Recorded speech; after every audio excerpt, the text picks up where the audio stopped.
Welcome, friends. It's nice to be with you today.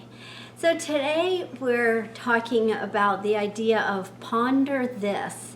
Both David and I just really enjoy pondering thoughts, ideas, phrases, quotes, things that people say to us. We really like to ponder those ideas, and so we're going to share some thoughts that we have about pondering with you today. One of our favorite Science of Mind phrases is, what we think about, we bring about. And I don't know about you, but I think I've been a lifelong ponderer. I've been a lifelong contemplator. And I remember some of my earliest childhood days, my elementary teachers telling me to stop daydreaming and pay attention. And I wish at that time I'd had the presence of mind to say, I'm not daydreaming, I'm pondering universal truths. Because I really kind of feel like that's what I was doing at the time, and I always have all my life. Had times to sit down and think. That wouldn't have gone over very well with your teachers. And you should know. I do.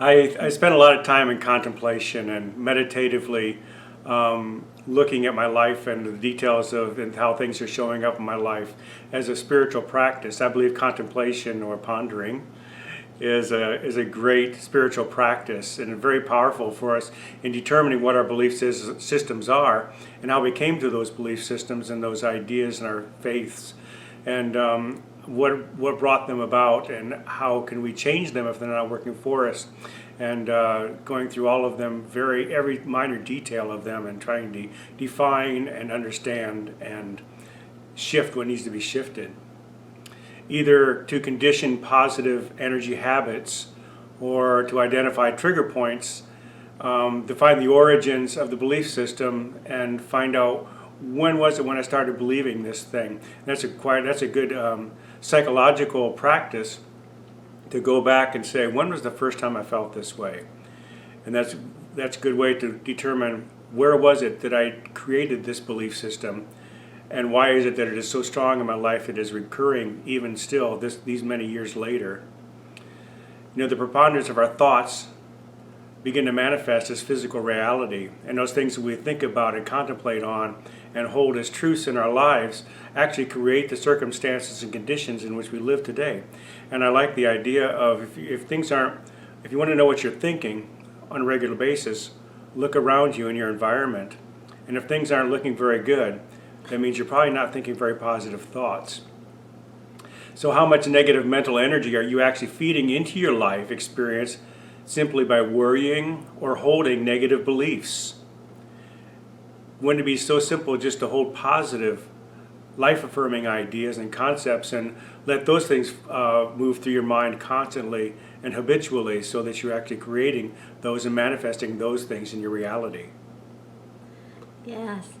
And that's all kind of pretty heavy, isn't it? Because we can take that really deep. I like what you said about the word preponderance. In schools, we talk about the preponderance of data.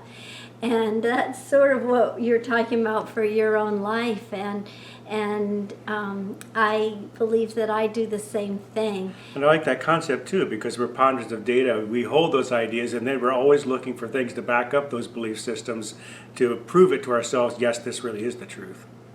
Yes, and that's good, and it's a lot of fun to look at how we can play with that, how we can change our own thinking to create our life by simply pondering until we come up with an idea that we would like to use to move ourselves into a new state of experience and a new state of feeling. So sometimes I like the deep life prepondering or pondering, but sometimes I also like... That's interesting, pondering and prepondering, and the connection there. Does that mean there's a post-pondering too? So sometimes I like to just take an idea and just ask David, what do you think of this? And so I thought that would be pretty fun today to do.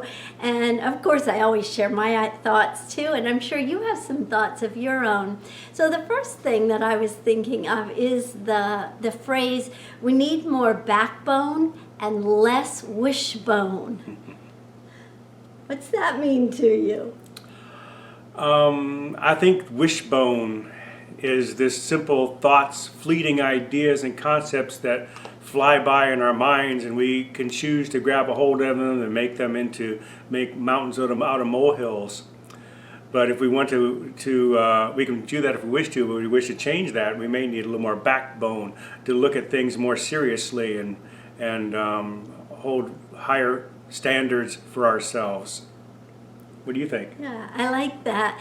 And I also sometimes think of wishbone as wimpy, as fearful, as not grabbing hold of life with both hands and going for a good ride. And I think of backbone in our physical bodies, the correlation would be that that's the strength of your body to keep yourself upright. And so to have backbone is to have courage and maybe to have strength for what you do wish to have rather than just wishing it away. Wishing it doesn't make it so. We have to take it into a deeper level of contemplation and belief systems to make it so. So I have another one for you. Okay. Whenever you notice a gaping hole of woundedness in your life, it's a God moment. Well, everything's a God moment. Okay. But sometimes they don't appear that way, do they? I said a little bit ago that it's a valuable practice to go back into our lives and figure out when was the first time I felt that way, or where's the first time I created this belief system and then caused it to change my whole life experience after that. It's a God moment to feel that woundedness because it's an opportunity for us to go back and look at what created that wound in the first place and what are the circumstances that led up to that condition in your life. And so it's a God moment. It's an opportunity. It's a blessed opportunity to realize something is not as perfect as I thought it was, and I can have the opportunity to go back and do some physical workshops, some mental workshopping to create, not to fix it necessarily, but to create new positive life habits. Yes, nice. And I also want to point out that idea that it says whenever you notice a gaping hole, because quite often when we feel wounded, when we're in a negative state of mind, we're having a pity party or we're depressed, we're sad. And sometimes that is a call for us to get more help than what we can give to ourselves.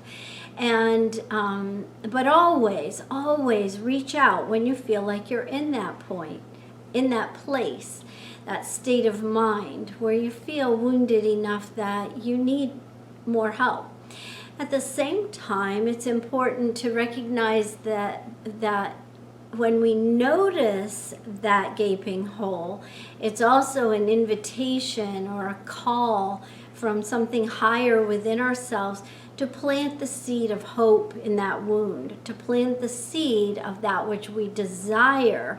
And that begins with hope. So we notice the woundedness, and then we have a spark of hope for a change, and we plant the seed through our own thinking as to what we would like that change to look like. And then we get to watch it sprout, watch it grow by the actions we take and the thoughts that we think, so that we can step into an experience of joyous expectancy. I like that concept of noticing too, because I love that story about where you're walking down the street and there's a hole in the road and you obliviously just walk into the hole, and you continue to do that over and over again until finally you realize you turn around the corner, you see the hole, and you walk around it, where you shift the hole in the road into the wholeness of your thinking and create a new life experience. So the actual noticing is a gift. It's a God moment. Yes, awesome.